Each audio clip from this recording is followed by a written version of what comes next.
Hi there, it's Carl Allen. Welcome to module number 5 of Dealmaker Empire. So we're just past halfway, but let's quickly recap just how far we've come in just 4 short weeks. So week number 1, we got into planning, into strategy, and into mindset. In week number 2, we talked about defining your perfect deal specification and you creating a one sheet both of the strategic requirements for your empire as well as your personal wealth creation plans. In week number 3, armed with your deal specification one sheet, you started originating deals, setting up your deal origination machine, building your deal origination funnel, and using networking, the direct approach, social media, and business brokers to fill your funnel with all those opportunities. And then last week, week number 4, you should have begun having meetings with sellers, building rapport, asking the 30 questions, and extracting that basic business information under NDA. And this week, we're going to walk through the financial information and then value and structure potential deals so that you can make offers next week in module number 6. So module 5 is broken down into 5 lessons. Lesson 1 is Financial Analysis 201. If this was you buying a business and becoming a business owner for the very first time, I'd spend a lot more time going through all the details of financial statements. But since you are a business owner and you know your numbers, you have a CPA advising you, or you may have a financial controller or other finance professional looking after the numbers inside of your business, then I'm only going to do a light touch on this. But that said, I'll spend the remaining part of this lesson taking you through an anonymized income statement, a balance sheet, and a cash flow forecast, so I can highlight the various parts that will be most relevant for you doing deals. So lesson number 2 is all about indicative financing. I'll walk you through the balance sheet and the income statements in a lot more detail to explain where potential financing is going to come from. And I'll also explain the 2 valuation methodologies that we use, namely the enterprise value EV method and the balance sheet method. And then in lesson number 3, I'll share the 2 primary valuation models that I've created for you, the EV and the balance sheet methods. And although I'll explain the theory in lesson number 2, in lesson 3, I'll explain how both models work for valuing and structuring deals on a standalone basis. And then in lesson number 4, we will go back to the merger model. And aside from the standalone valuations produced in lesson 3 that you'll be basing your offers on, we'll forecast what the deal will look like combined with your existing operation. And this way, you can start to see the financial synergies that are generated in terms of incremental cash flows, including the cross-selling cash flows and the likely cost savings that you'll generate when the 2 businesses combine together. And if you're a business owner that leaves all of the financial aspects to your CPA or your internal financing person, by all means loop them in on this lesson, especially if those people are going to be working on the valuations and offers on your behalf.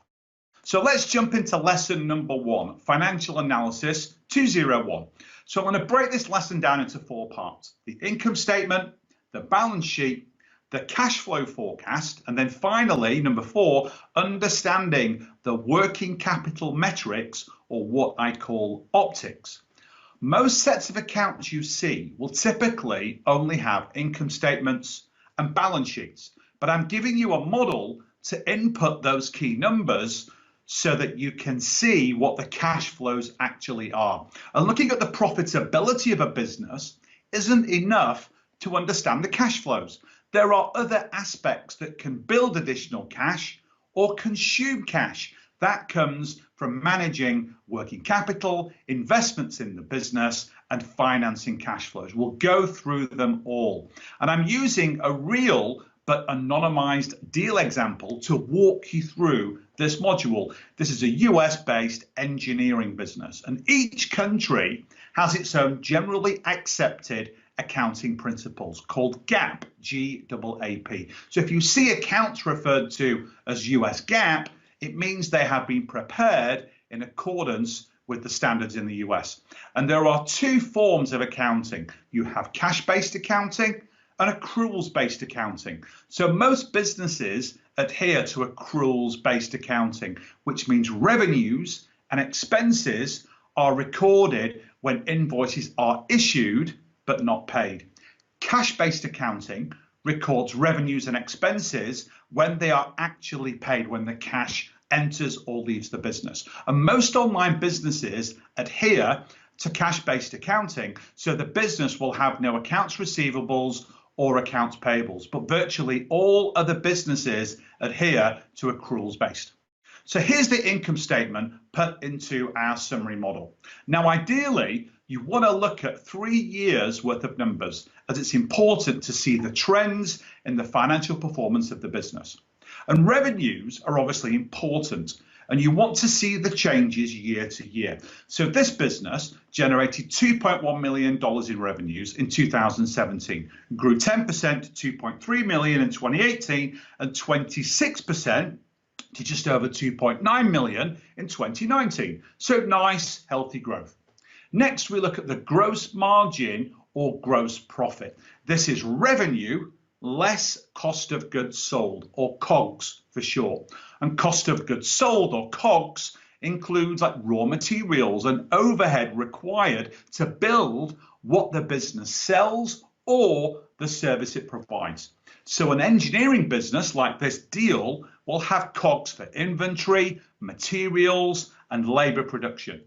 For a services business, it will be the cost of delivering the service, like consulting, IT services, or advertising. For an online supplements business, for example, it will be the bought-in cost of the supplements before the markup on the sale to generate the revenue. So in this deal, margin dipped from 50.7% in 2017 to 46.6% in 2018, and then back up to 52.1% in 2019. So nothing crazy there. But sometimes you may find high year-on-year revenue growth with a lower overall margin. That's going to tell you that the business has won new business and grown to be competitive, i.e. it's gone lower than normal pricing to win the business and to grow.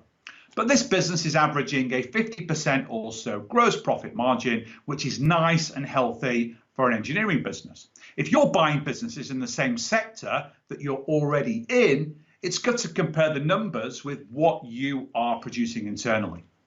Next, you will have overheads. So I simply break these down again into 4 categories: employee salaries, owner costs and benefits, SG&A, which is selling, general and administrative costs, and then miscellaneous, which is everything else. And when you're running the merger model and you're planning all of the detailed cost synergies, that you may need more detail, but in terms of standalone valuation and understanding the target business financials, this summary format is sufficient. Now, I always look at overheads as a percentage of the total revenue. As a business scales, there will be more employees, more travel, more admin, more marketing, etc. But since overheads are primarily a fixed cost, as the business grows, you want to see overhead shrink as a percentage of total revenue. So in our example, this happens from 2018 to 2019. That's great. It tells us the business is sweating its fixed cost overhead as the revenue grows. Next, the most important number that we need from the income statement is EBITDA. That's earnings before interest, tax, depreciation, and amortization of goodwill. And EBITDA is essentially the operating profit of the business before all the other non-operating adjustments, like depreciation, which is the annual write-down of fixed assets like plant and equipment, cars, computers, etc. Amortization is the annual write-down of intangible assets, so assets you can't see or touch, like patents, goodwill, trademarks, contracts, intellectual property, etc. And EBITDA is the profit we use for valuation purposes. It cleanly values the business before the income statement strips out all those final items: depreciation, amortization, interest paid for bank loans, financing, etc., to arrive at pre-tax profits or earnings. The business then pays its tax. leaving the remainder as retained earnings or retained profit. Now, the two key numbers we need for the simple EV model in lesson number 3 are the revenues and the EBITDA numbers for all 3 years. Next, let's look at the balance sheet. So the income statement covers a full financial year. The balance sheet is a snapshot in time that should correspond with the income statement period, say January the 1st to December 31st. Although it's not unusual for a business to have a financial year begin and end differently, especially in Europe. A balance sheet has essentially 3 sections. Number 1, assets, things that the businesses own. Number 2, liabilities, things that the businesses owe. And then number 3, assets less liabilities equals shareholders' funds, also known as owner's equity. This can also be referred to as the net asset value, even the book value of the business. So there's 4 terms, all mean exactly the same thing. If you liquidated the balance sheet of the business, you sold all of the assets for 100 cents on the dollar, and then you used that money to pay off all of the liabilities, that's the amount of cash that would sit in the bank account at the end of that process. And for assets, these are split into 2. You've got fixed assets like plant, equipment, things that the business buys, real estate if it's owned by the business, and also intangible assets like patents. They get capitalized on the balance sheet, and also goodwill. And goodwill is associated with the purchase of one company by another, like its brand name, its customer list, any patents and proprietary technology. Those are just some examples of goodwill. Now, the other set of assets on a balance sheet are called current assets. And in a few jurisdictions, the term is also known as current accounts. These are items that turn into cash inside of the business within a maximum 12-month period. So current assets include cash, cash equivalents, accounts receivables, stock, inventory, marketable securities, prepaid liabilities, and other liquid assets. And we look at most of the assets on the balance sheet for leverage in terms of raising financing to make closing payments. And you can do this both on your current business and on your target business. And we get into that in the next lesson, valuation methods and indicative financing availability. Now, on the opposite side of the balance sheet are liabilities. Remember, things that the business owes. And these again are split into 2 sections. Number 1, current liabilities. These are liabilities or debts that the business owes that will consume cash. They have to be paid within a maximum 12-month period. These include accounts payable, an overdraft or a loan from the bank that's payable within that 12-month period, hire purchase, also known as installment financing on equipment, and accruals, meaning expenses are recognized when they're incurred, but not when they're paid. Lines of credit are also included in current liabilities, which may include trade financing, letters of credit, or other revolving credit facilities. And we'll actually use these for our deal financing, like AR financing and inventory financing. These are revolving facilities that we use both to acquire businesses and then to trade them and grow them efficiently post closing the deal. Next, we have long-term liabilities. So these are debts owed but not due to be paid within the next 12 months. This again can include hire purchase loans that run for more than a year and other financing into the business from banks and investors. And one of the things that you must do is identify which, if any, of the assets are pledged as security for any liabilities or debts currently within the business. Because in an LBO, it's typical for you to, number 1, reduce the asking price by the debt within the business, and number 2, inherit that debt. So there's no point raising more financing for the seller to then pay off all of those debts. You may as well lower your financing requirement by inheriting the debt that exists inside of the business. And sometimes that can be enough to take over a business, especially if you have a really distressed seller.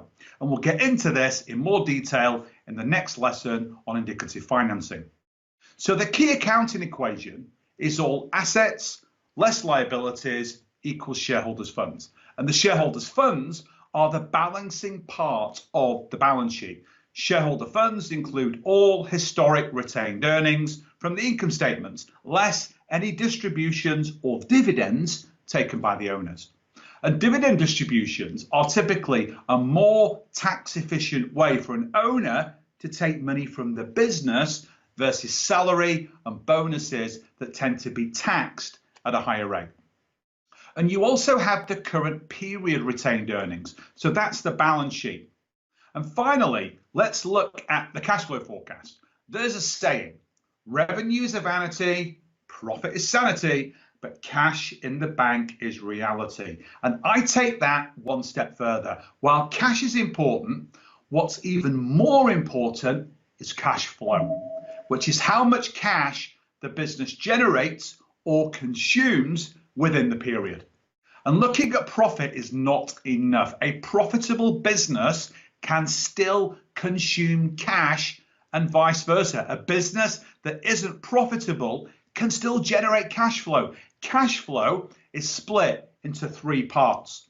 Part one is called operating cash flow, or OCF for short. This is the cash flow from operating activities, so revenues minus costs and the changes in the balance sheet. So how AR and AP moves, consumption of inventory, etc. So for OCF, we start with the EBITDA calculated in the income statement. Then we adjust for the tax and the interest paid by the business. And both of these consume cash. We don't use depreciation or the amortization of assets because these are non-cash items. Then we look at part two, investing cash flow. This is any investments in the fixed assets of the business, like acquiring new equipment or conversely, disposing or selling of any assets that are no longer required, and that generates cash. And finally, part three, we look at financing cash flow. What financing has been introduced into the business, or conversely, it's been repaid by the business. We need all three elements because the combination of operating cash flow, investing cash flow, and financing cash flow equals the free cash flow, the physical amount of cash flow that is generated during the period in question. And again, businesses can be profitable yet not generate cash flow, and vice versa. And even though we use profit for valuation and deal structuring, what really matters to us as business owners is the ability of the business to generate positive cash flow. So let's look at our target business and do some quick analysis. So in the income statement, the business is growing 10%, then 26% year on year. That's good, but the growth from 17 to 18 was at a lower margin. So that's definitely a concern.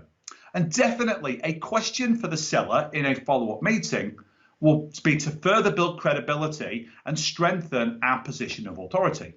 Because then from 17 to 18, overall, the profits dropped as well, which is a result of the lower gross margin on a relatively fixed overhead base. But from 18 to 19, I'm really happy with those numbers. Solid growth, big margin improvement, and more than double the profits. So the profit increases 4 times more than the revenue. That's the sign of a very efficient business. And on the balance sheet, I don't really have any queries about the fixed assets, but with current assets, there's some swings. I've included a simple working capital summary. Here, I'm translating the working capital, the receivables, the payables, and the inventory into days of sales, or in the case of payables and inventory, into days of cost of sales, or COGS. And with inventory, you can also analyze it on the number of times in the period it turns over, or churns, which is also known as inventory turns. So DSO stands for days of sales outstanding. And with AR, it tells you how many days on average do your customers take to pay you. So for an LBO, anything in the 60 to 90 day range is good, since it generates a big AR asset, accounts receivable, that we can use to finance the deal. And more on that in module number 7, financing. But as a business owner, the longer it takes customers to pay you is an issue. 30 to 45 days of credit is the optimum. Conversely, the days of payables should be as long as possible. You want customers to pay you faster than you are paying your customers. Otherwise, your cash flow is going to suffer. Now, in this business, AR is 63 to 71 days of sales, so that's okay. But for payables, AP, it's terrible. 35 to 40 days is way too short. Credit control isn't working effectively in this business, and it's something I will definitely probe with the seller in my next meeting. Inventory turn is also a great metric to study. I use turn rate rather than days, but both are fine. This tells you how efficient the business is turning over inventory. 4 times annually is a good measure for a manufacturing business or an engineering business. And I used to own a large corporate uniform company in the UK, and we sourced all of our garments from the Far East so that we could enjoy really good margins in the business. It's much cheaper to obviously manufacture there at quality versus manufacturing in the UK or elsewhere in Europe. So we churned our inventory 4 times a year, which was great considering it took 16 weeks for the product to reach us from the Far East from placing the order. And this engineering business churns its inventory between 3.6 and 4.8 times per year. Now that's good for an engineering business, and yes, it can be better, and that's one of the opportunities for you, especially if you own an engineering business currently and your metrics are better than that. But the more efficient you are in managing your working capital, the more cash flow that you will generate. And as you know, cash flow is what really matters. So that's it for understanding income statements, balance sheets, cash flows, and those working capital metrics. I will see you on the next lesson, valuation methods and indicative financing. And until then, bye for now.